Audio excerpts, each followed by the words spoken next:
একটা মেয়ের কারণে নাকি এই অবস্থাটা হয়েছে আপনার, না কোন একটা মেয়ের কারণে চুলে কালার করছেন, ওই মেয়ে নাকি টিকটকার, আপনি নাকি হযরত আবু উমামা থেকে হাদিস বর্ণিত, যুবককে আল্লাহর হাবিব সাল্লাল্লাহু আলাইহি ওয়াসাল্লাম ডেকে বলল, যুবক টিকটকার হয়ে যাচ্ছেন একজন মেয়ের কারণে। তাহলে আপনি এত বড় একজন মাওলানা মানুষ, হঠাৎ করে আপনার চুলে কালার করছেন, আমি একটু আপনার চুলগুলো দেখি না? দেখতে পারেন। আমি কিন্তু ভুল করবেন না, মাহফিল আর করব না, ছেড়ে দিয়েছি। মানুষকে শয়তানে পায় ঠিক আছে, কিন্তু আপনাকে কোন শয়তানে পাইছে সেটা কি জানেন আপনি? আসলে মূলত আপনার এই চুলে কালার করা এক, দ্বিতীয়ত আপনার শার্ট প্যান্ট পরা, আপনার এই প্যান্ট পরতেছেন, প্যান্টও আপনার টাকনুর নিচে যাইতে আছে, যাচ্ছে কিনা? আমি কথা বলতেছি, মাইন্ড করতেছেন কিনা? আপনি একজন মাওলানা মানুষ, আপনার কাছে আমার হাদিস পেশ করতে চাই না, আপনি হাদিসটা জানেন কোন কারণে এই ব্যাস ধরছেন আপনি? আমি কিন্তু সালা বাবা, তালা বাবা আর মালা বাবা এবার অনেক বাবারে কিন্তু আমি জীবনে আমার লাইফে আমি অ্যাটাক করছি। এখন লাস্ট মুহূর্তে কিন্তু আপনার কাছে আমি আসছি কয়েকটা ভিডিও দেখার পরে অরিজিনালে তারা ফেক ভিডিও তৈরি করছে কিনা। একজন মাওলানা মানুষ, সে এত বড় বয়ান, এত বড় একজন ইসলামী স্কলার, অনেক বয়ান করছে, সে হঠাৎ করে তার একটা চেঞ্জ, তার পরিবর্তন হওয়া যাওয়াটা একটা অবাক জিনিস। এটা মানুষ হতভম্ব দিয়ে যায় দেখা যে একজন মাওলানা মানুষ কিভাবে এভাবে হয়ে যায়। তা আমি চাইতেছি আসলে বাস্তবতা আর কি, সত্য কিনা। আইসে দেখলাম আসলে এটা সত্য। আপনাকে আমি দাওয়াত দেবো সামনের মাহফিলে। রমজানের আগে আপনি মাহফিলে পিরিজপুরে মাহফিল করছেন? হ্যাঁ, করেছিলাম। ওইটা আমাদের পরিচিত মাহফিল ছিল, যেখানে আমরা আপনার বিষয়ে কথা বলছিলাম। আগে তো আপনার পিছনে তো আমি দীর্ঘদিন যাবত নামাজও পড়ছিলাম, মনে হয় সোনারগাঁয়। ওই যে নামাজ তো আপনি আমাকে যখন দাওয়াত দিতে গিয়েছিলেন তখন হয়তো পড়েছেন। আর আমার অনেক ঝামেলা এবং অনেক কিছুই প্রবলেমের শিকার আমি হওয়ার কারণেই আমি চেঞ্জিংটা হয়েছি। বাট কি ঝামেলা সেটা আপাতত আপনাকে বলবো না। আমার গোপনীয় একটা বিষয়, আপনি কি বিবাহিতা না অবিবাহিতা? রাহমাতুল্লাহ। কেমন আছেন ভাই? বসেন। আলহামদুলিল্লাহ, মাওলানা ওমর সাহেব ভালো আছেন? আলহামদুলিল্লাহ ভাই, আপনি কেমন আছেন ভাই? আলহামদুলিল্লাহ। ভাইজান, হঠাৎ করে আপনার শার্ট প্যান্ট, চুলের কালার অন্য রকমের দেখতেছি। অবাক লাগতেছে নাকি? হ্যাঁ, একটু একটু অবাক লাগতেছে।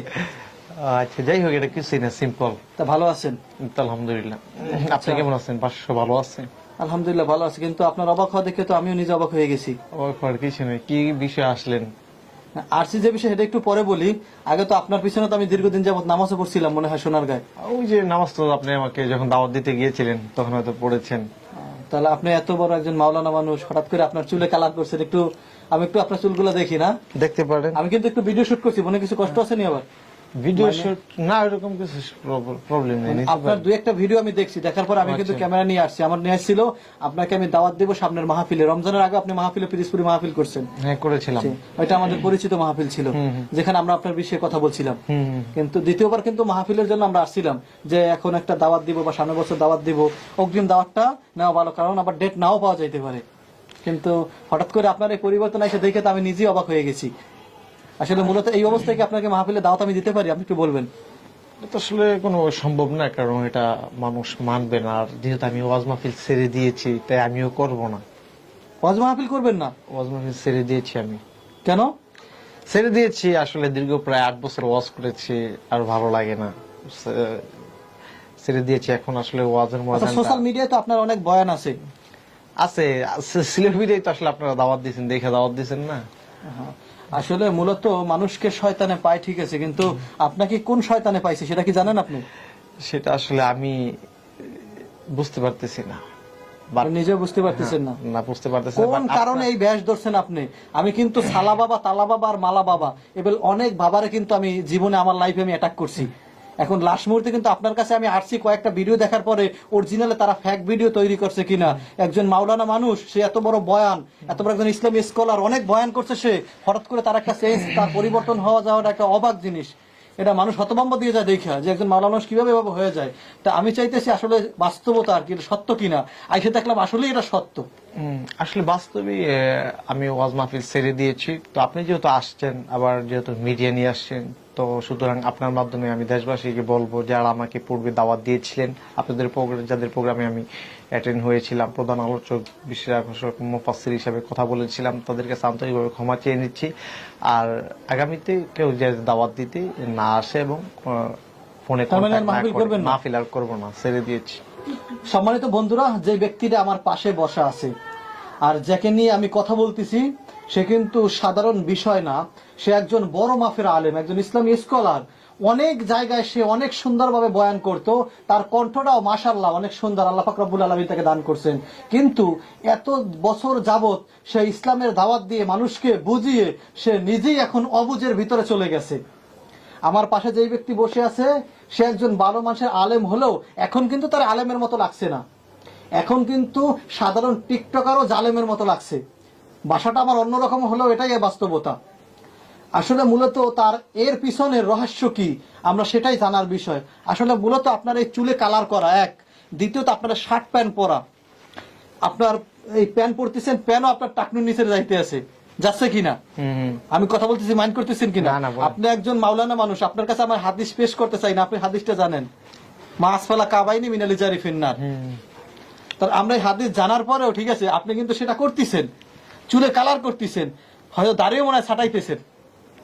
আসলে দেখেন, ওয়াজ ছেড়ে দিয়েছি, ওই লাইনে যেহেতু নাই, যেহেতু ওই লাইন ছেড়ে দিয়েছি বা আমি এটা ভিন্ন অবস্থানে চলে গিয়েছি বা এসে পড়েছি, আমার অবস্থানটা সম্পূর্ণই টোটালি চেঞ্জিং, বুঝতে পেরেছেন? ওয়াজ মাহফিল ছেড়ে দিয়েছি বা মসজিদে খেতাবাতের দায়িত্বে ছিলাম, এগুলো ছেড়ে দিয়েছি। তারপর আপনার মাদ্রাসায় মোহতামিম প্লাস প্রিন্সিপাল বা শিক্ষক হিসেবে দায়িত্বে ছিলাম, সবকিছু ছেড়ে দিয়েছি ভাই, কথা বুঝতে পেরেছেন? যাই হোক, আপনি আমাকে মহব্বত করে আগেও মনে হয় 2 বার দাওয়াত দিয়েছিলেন না, তারপরে আসলে আপনি যেরকম মহব্বত করে দাওয়াত দিয়েছিলেন এরকম ঠিক সবাই দাওয়াত দিয়েছিল, বা আমার ফিল্ডে জনপ্রিয়তা বা এলাকার মানুষ কি বলেছে, কতটুকু মুগ্ধ হয়েছে সেটা হয়তো আপনি ভালো জানেন, আমি সেটা বলতে পারবো না, যেহেতু আমি ওয়াজ করে সাথে সাথে চলে আসছি। তো এখন বিষয় হচ্ছে যে যেহেতু ছেড়ে দিয়েছি ওই বিষয়টা এখন আর করতে যাচ্ছি না। তো আপনি এখন কি করতে চান? মানুষের মনে তো একটা আশা ভরসা আছে, হয় অসনসিয়া ছাড়ছেন, ঠিক আছে, যে কোনো একটা লোভে পড়ে ইসলামের পথ ছেড়ে দিছেন, মানুষকে হেদায়েতের জন্য আপনি ডাকতেন যে আল্লাহ যেন মানুষকে হেদায়েত করে, আপনি মানুষকে বুঝাইতেন। ওই পথটা যখন আপনি ছেড়ে দিছেন তাহলে নিশ্চয়ই অন্য একটা পথ আপনি বেছে নিছেন।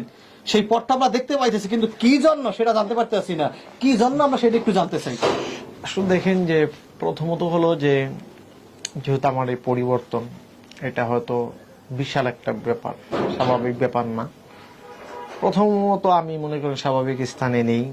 2 নাম্বার, আমার অনেক ঝামেলা এবং অনেক কিছুই প্রবলেমের শিকার আমি হওয়ার কারণেই আমি চেঞ্জিংটা হয়েছি। বাট কি ঝামেলা সেটা আপাতত আপনাকে বলবো না। জি, আমার গোপনীয় একটা বিষয়, আপনি কি বিবাহিতা না অবিবাহিতা? আমি আসলে বিবাহ শাদী করি নাই, করার প্ল্যান পর্ব ছিল, কিন্তু এখন তো যেহেতু ওয়াজ মাহফিল ছেড়ে দিয়েছি সেটা হয়তো আরো দেরি হবে, কারণ এটা সাজানো গুছানো একটা সময় আমার কিন্তু ছিল, বা আমি ওই ইসলামী অঙ্গনে আমার ভালো জনপ্রিয়তা ছিল এবং হাজার হাজার মানুষ আমার ওয়াজ মাহফিলে আসতো, যে তারা এখন আপনাকে দেখলে কি মনে করবে? যারা আমার এই ভিডিওগুলো দেখবে সেখানেও আপনার অনেকগুলো বক্ত থাকতে পারে যারা আপনাকে পছন্দ করতে, যারা আপনার ওয়াজগুলো দেখেছে, তারা যদি এখন এই ভিডিওটা দেখে তারা আপনাকে কি মন্তব্য করবে সেটা কি একবার ভেবেছেন? আসলে কি মন্তব্য করবে সেটা তো আসলে ভাবলে তাহলে এরকম করতাম না, সেটা আসলে ভাবি না। বা কি বলবে তারা, তারা খারাপ বলবে, এটাই স্বাভাবিক। কিন্তু আসলে আমি আমার স্থানে ঠিক নেই, কথা বুঝতে পেরেছেন? ঠিক নেই, কিন্তু তারা কি বলবে বা বলবে না সেটা বিষয় না। আপনার ফ্যামিলিগত ব্যাপার থেকে কি কোনো মানসিক প্রেশার আছে আপনার উপরে? এটা ফ্যামিলি হোক বা ফ্যামিলি ছাড়া হোক, প্রবলেম তো অবশ্যই আছে, না হলে তো আর এরকমটা হয়নি আমার।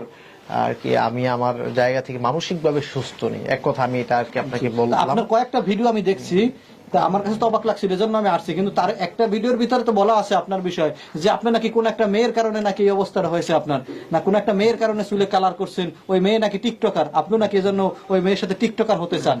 আসলে মাওলানা যখন ছিলেন ওয়াজ-নসিহত করতেন, এখন ওই মেয়ের পাল্লায় পরে আপনি কি মাওলানার ওয়াজ-নসিহত ছেড়ে একজন ইসলামী স্কলার, একজন আলেম, আপনি টিকটকার হয়ে যাচ্ছেন একজন মেয়ের কারণে?